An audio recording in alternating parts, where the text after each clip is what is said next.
municipales 2020. Je suis aujourd'hui avec Dominique Degos. Bonjour. Bonjour.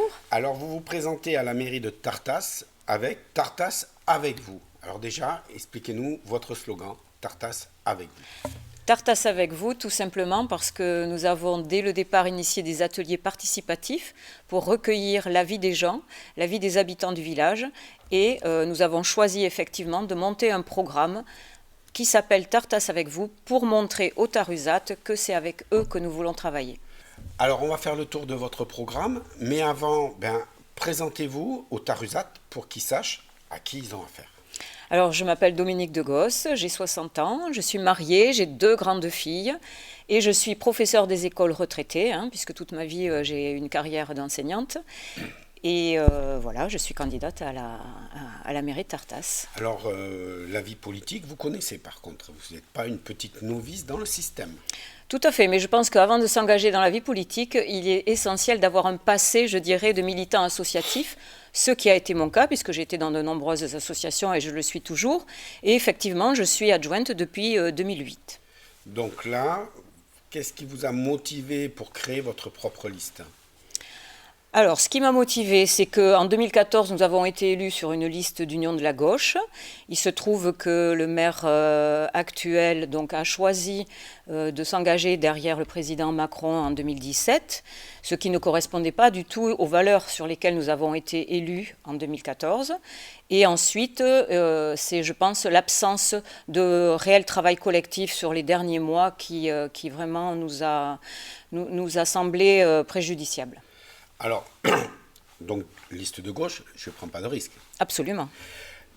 On va parler de votre liste justement, puisqu'on a déjà donné la tendance, mais en dehors du côté politique, il faut aussi trouver les gens. Quelle a été la motivation en dehors du côté gauche qui fait que vous avez choisi ces gens-là plutôt que quelqu'un d'autre ? Alors déjà, je suis accompagnée par des adjoints sortants, puisque la plupart ont souhaité venir avec moi sur la liste. Et il y a également une adjointe qui n'a pas souhaité se représenter. Donc voilà. Et ensuite, je suis effectivement allée rencontrer des gens que je connaissais plus ou moins, mais certains davantage que d'autres. Et je connaissais surtout leurs compétences, leur engagement associatif. Et c'est à ce titre-là que je suis allée les voir pour leur exposer mon projet.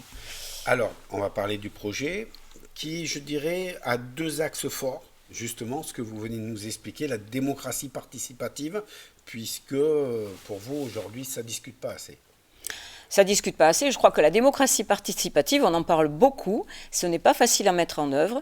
Mais nous, on a choisi dès le départ d'organiser des ateliers participatifs sur des thématiques différentes où nous avons eu une bonne participation par rapport à ce qu'on pouvait attendre. Et les personnes sont venues parler avec nous, nous faire remonter leurs problématiques, leurs souhaits, leurs besoins. Et on en a tenu compte dans la finalité de la rédaction du programme. Voilà, on s'est appuyé sur eux. Donc là, déjà, le programme, c'est un programme participatif pour démarrer. Et le deuxième axe, je dirais, sur lequel vous voulez beaucoup travailler, c'est le développement durable. On en parle beaucoup. C'est aussi pour vous indispensable. Mais à l'heure actuelle, le développement durable, je crois qu'aucune politique ne peut se mener sans qu'on ait un regard sur le développement durable et les conséquences que ça peut avoir dans la vie future. On est tous responsables, je veux dire, de la vie que vont avoir nos enfants, nos petits-enfants. Et en tant qu'élus, je pense qu'on doit vraiment se poser ce type de questions. Et donc, toutes les politiques doivent être passées par le crible du développement durable. Mais vous annoncez aussi la couleur, budget rigoureux et transparent. Absolument. Il est hors de question ce sont des financements publics et donc on est obligé de s'astreindre à une gestion rigoureuse en toute transparence, ce qui fait que les personnes pourront avoir un regard aussi sur et des comptes rendus de notre action. Alors on va faire le tour maintenant qu'on a posé les bases du programme. On va revenir sur la démocratie. Vous voulez donc promouvoir la démocratie locale avec des actions très précises. Est-ce que vous pouvez nous les citer ? Oui, alors par exemple, nous avons souhaité, pour promouvoir cette démocratie, organiser davantage de réunions publiques qui présenteront les axes des futurs projets, écouter et travailler avec les participants sur ces projets-là. Et ensuite, ce qui est intéressant aussi, c'est de pouvoir s'appuyer peut-être sur une meilleure communication, parce qu'on a bien senti que c'était quelque chose qui faisait défaut. Donc communiquer davantage par différents canaux, que ce soit sur les réseaux sociaux, que ce soit sur le site internet de la collectivité, que ce soit par du journal papier. Et vous savez, nous sommes en train de faire actuellement un porte-à-porte pour porter notre programme. Donc on est très bien reçus dans les maisons. Et ce que les gens nous disent, c'est ils se demandent si c'est quelque chose qui va perdurer. Et je les ai rassurés là-dessus. Je leur ai dit, oui, effectivement, nous allons faire perdurer cette rencontre avec vous, puisque nous avons choisi ensuite d'aller porter le journal communal à nouveau chez les gens en allant à leur rencontre. Une autre des choses que vous voulez mettre en place, c'est l'opération Open Data. Expliquez-nous. Ah, l'open data. Alors effectivement, donc il y a une loi de 2016 qui impose aux collectivités de plus de 3500 habitants ou de 50 équivalents temps plein d'ouvrir les données communales, c'est-à-dire de mettre à disposition du public sur un site internet les dossiers qui ont été mis en œuvre par la collectivité. Alors ce sont des dossiers qui sont accessibles à tout le monde, ce ne sont pas des dossiers avec des données sensibles, mais ça permettra à tous les habitants d'avoir accès à ce type de fichiers et de données de façon tout à fait transparente.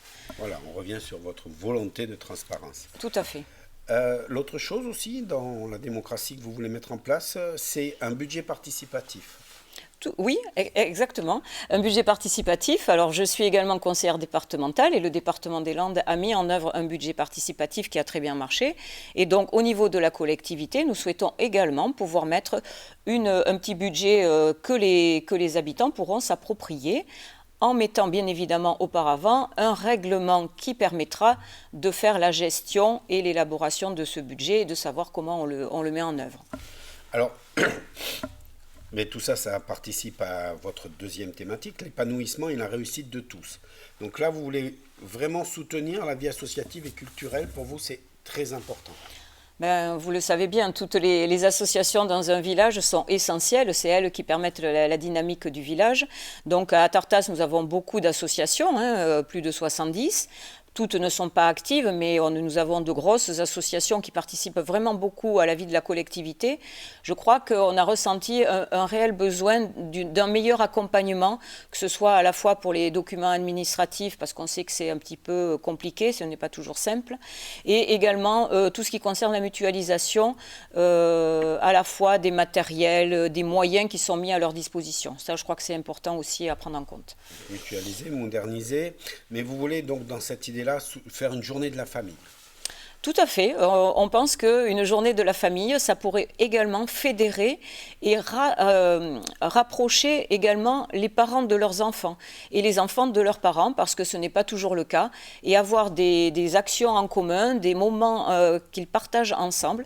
Ça me permettra à la fois de mettre en avant les associations et en avant le lien parent-enfant. Donc dans le lien parent-enfant, c'est la culture, vous l'avez dit, et là, vous voulez carrément créer le pôle culturel à Tartas. Oui, parce que beaucoup a été fait effectivement pour le milieu sportif, ce qui est très bien parce qu'on a besoin d'avoir accès à des équipements sportifs de qualité, ce qui est le cas à Tartas. Je crois que maintenant, la ligne à suivre, c'est de développer un petit peu le côté culturel. Nous n'avons pas actuellement une bibliothèque qui convienne, c'est un ancien logement de fonction, donc peu accessible. Il faut vraiment travailler sur un pôle culturel qui permettra justement un accès complémentaire et de meilleure qualité à la fois à tout ce qui est médias, littérature, mais également tout ce qui est médias informatiques aussi, puisqu'on aura l'atelier multiservice informatique qui pourra être intégré dans cette médiathèque, ce pôle culturel qui sera vraiment ouvert à tous les habitants du village et des environs et permettra un meilleur accès culturel. Alors, comme vous le dites, ce n'est pas au détriment du sport. La culture ne va pas remplacer le sport, puisque vous voulez quand même continuer, vous voulez poursuivre tout ce qui a été fait à la Plaine des Sports, vous voulez continuer dans cet axe-là. Qu'est-ce que vous comptez améliorer ou mettre en plus? Améliorer, il y a déjà je pense les accès à sécuriser à la plaine des sports, puisque nous avons un cheminement qui n'est pas piétonnier entre les deux stades, qui est toujours routier, alors qu'il y a des manifestations avec de très nombreux enfants qui ont lieu occasionnellement. Donc je crois que là, il faut sécuriser ces accès-là. Peut-être permettre également un accès complémentaire jusqu'à la voie départementale à partir de la Ligue de tennis pour sécuriser et favoriser les déplacements au niveau de cette plaine des sports. Et alors, vous voulez incorporer les jeunes très vite, puisque là, carrément, vous leur faites le comité des fêtes des jeunes. Oui, alors actuellement, donc moi je suis présidente de la régie des fêtes de Tartas. On s'appuie sur la classe de l'année, la classe des 18 ans. Je crois qu'il y a besoin peut-être d'asseoir un petit peu cette classe à travers un comité des fêtes jeunes, parce que je crois qu'on a besoin des jeunes pour dynamiser aussi la vie de la cité. Il faut les impliquer davantage, les faire venir et trouver le biais de les faire participer à leur façon et avoir peut-être eux aussi à mettre en œuvre leurs propres idées et leur donner les moyens de le faire. Et là, on est un peu dans l'idée de la solidarité, les jeunes avec tout le monde, et là, vous voulez, vous, augmenter l'action de la solidarité sur Tartas.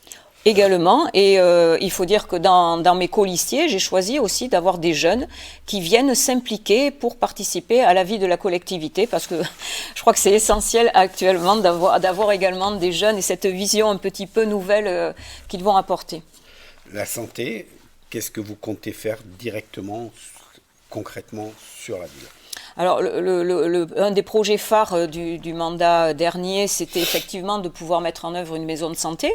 C'est un équipement qui ne se fait pas actuellement sur Tartas, la compétence étant devenue communautaire.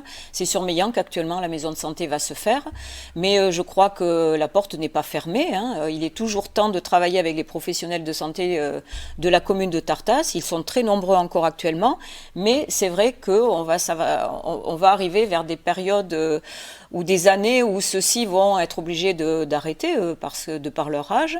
Donc il va falloir travailler effectivement avec les professionnels pour essayer à nouveau d'équiper Tartas et de prévenir la désertification médicale qui guette dans les années à venir. Un travail important aussi, c'est le village en lui-même avec la dynamisation du centre-ville. Donc là, je dirais la première des choses pour dynamiser un centre-ville pour vous, c'est retravailler avec les commerçants.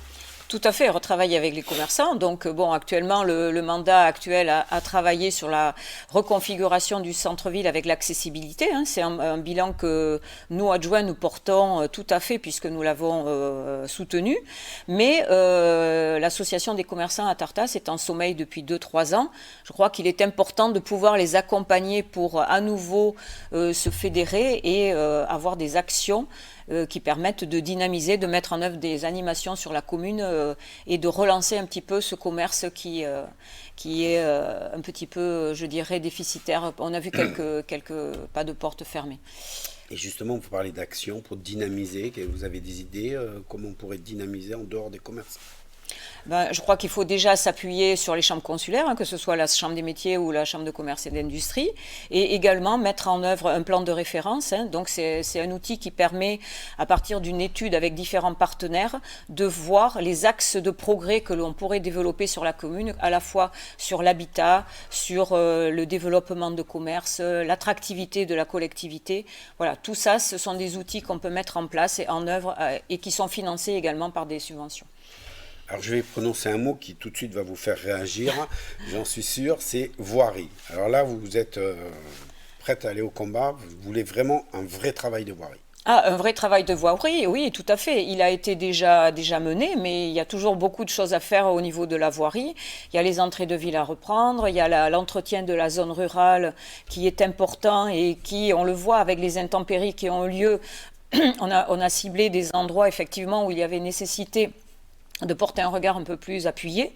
Donc voilà, avec de beaux projets, les entrées de ville et puis des éléments de sécurité aussi, puisque ce qui est souligné dans les réunions que nous avons pu faire, c'est toujours une vitesse excessive qui est quand même problématique, que ce soit en zone rurale, en centre-ville, c'est quelque chose à traiter de façon importante. Et on va attaquer le dernier chapitre avec le développement durable. Là, on va y aller. L'idée, c'est qu'il faut développer les énergies nouvelles. Ça, c'est c'est la base. Donc Absolument. comment vous allez travailler les énergies renouvelables? Concrètement au niveau de Tartas, qu'est-ce que vous comptez faire? Chaque fois qu'on va réhabiliter un bâtiment communal, on verra si on peut l'équiper de panneaux photovoltaïques de façon à réduire effectivement la facture énergétique.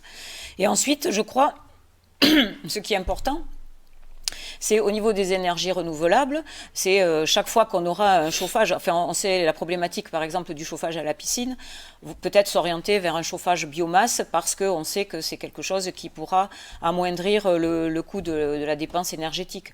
Ça c'est quelque chose d'important, sachant que déjà la communauté de communes ayant la compétence économique est un partenaire essentiel là-dessus, mais nous aussi collectivité on regardera ce qu'on peut faire de ce côté-là. Et je rebondis sur un autre chapitre parce que c'est l'entretien et la valorisation du patrimoine de Tartas. Aussi, on a la chance d'avoir une commune avec un riche passé historique, puisque son origine vient autour des années 900 000, et ensuite un développement plus important au Moyen-Âge. Et nous avons la chance d'avoir une église classée monument historique depuis 1999, avec de magnifiques peintures intérieures, et une maison Jeanne d'Albret également inscrite au patrimoine, à l'inventaire des monuments historiques. Donc ce sont des bâtiments, un patrimoine qu'il faut un peu peut-être développer davantage. Et donc, oui, nous avons prévu un petit chemin du patrimoine pour permettre aux touristes de venir un petit peu visiter notre commune en ayant quelques données à la fois sur des prospectus et sur un cheminement du patrimoine qu'ils pourront découvrir. Donc une petite arrière-pensée économique en développant le tourisme? En développant le tourisme, effectivement, vous avez raison. Il faut savoir que le territoire aussi est traversé par la Scande ibérique depuis 2018. Donc c'est une voie verte et cyclable qui part de Norvège, qui arrive à Saint-Jacques-de-Compostelle. Elle traverse notre territoire, elle traverse les Landes et le pays Tarusat en traversant Tartas.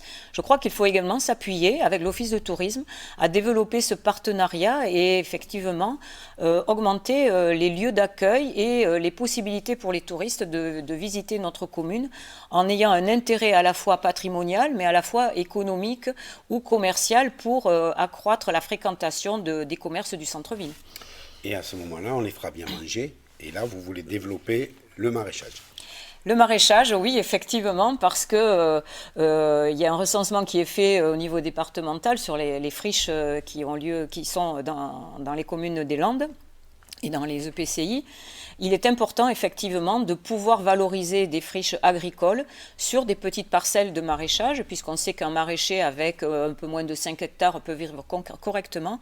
Et donc nous allons essayer effectivement de pouvoir permettre cette installation en partenariat avec le département des Landes. Et je pense que c'est quelque chose aussi, le manger sain, local, on le sent vraiment, c'est quelque chose qui est demandé actuellement par les habitants. Et ça permettra peut-être aussi de dynamiser notre marché local. Voilà, en proposant à des maraîchers, des agriculteurs, des éleveurs de venir peut-être un peu plus promotionner leurs produits. On en a parlé avec la Scandinavie. Les liaisons douces va être aussi un regard que vous allez apporter pour développer.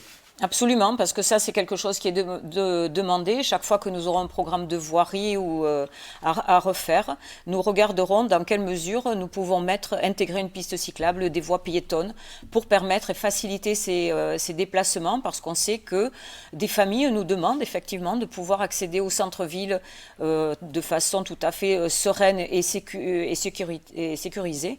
Donc voilà, nous allons à chaque fois voir comment on peut intégrer des voies cyclables sur ces réhabilitations de voirie. Et alors, la dernière question concernant Tarusat concrètement, c'est que tout ça, pour vous, vous pensez qu'il y a un manque de connaissances, d'informations et qu'il faut faire un travail pédagogique d'environnement, d'éco-citoyenneté, et comment vous allez le faire? Oui, je crois que c'est quelque chose qu'il faut mettre en œuvre. Je crois qu'il faut travailler en partenariat à la fois avec les écoles, à la fois avec le centre de loisirs, puisque ce sont eux qui reçoivent les jeunes enfants. Et je crois que c'est à ce niveau-là, moi je suis une ancienne enseignante, donc on sait très bien que quand on parle aux enfants, ils sont tout à fait en capacité de relayer les messages au niveau de leurs parents et de leurs familles.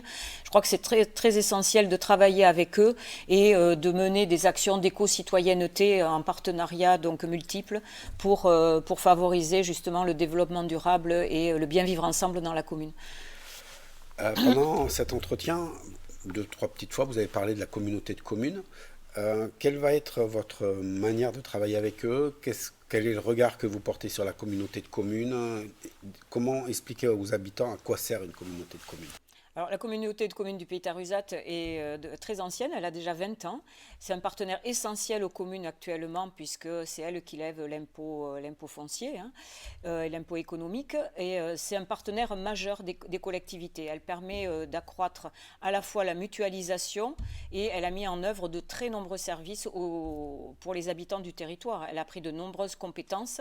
C'est vraiment un partenaire essentiel. Je citerai par exemple la téléalarme gratuite pour tous les habitants de notre territoire, ou encore la prise de compétence du transport à la demande. Voilà, ce sont vraiment des axes de solidarité importants. Alors on arrive à la fin de cet entretien. Je vais vous poser la même question que je pose à tout le monde. Le 15 mars, à Tartas, il n'y aura qu'un seul tour. Déjà, on va bien le dire. Absolument. Ils ne retourneront pas une fois et c'est tout pour vous. Une fois et c'est tout, on est d'accord. Et donc, vous êtes deux listes. Pourquoi voter pour vous plutôt que pour l'autre liste? Alors effectivement, il n'y aura qu'un seul tour à Tartas puisqu'il n'y a que deux listes. Pourquoi voter pour notre liste? Moi, ce que je souhaite mettre en avant, c'est vraiment notre projet collectif. C'est un vrai travail partenarial, à la fois avec les élus, les futurs élus qui m'entourent. Je veux dire, ce collectif, on a vraiment monté un projet fédérateur. On l'a construit avec les Tarusat. Et moi, ce que je veux mettre en avant, c'est vraiment ce collectif. Parce qu'un maire, il n'est pas là à agir tout seul. Au contraire, quand il est entouré d'une équipe compétente, je pense que c'est là qu'il peut mettre en œuvre les axes qu'il a choisi de développer dans son programme. Et moi, je souhaite mettre l'accent sur ce collectif. Voilà, vraiment, le projet fédérateur collectif.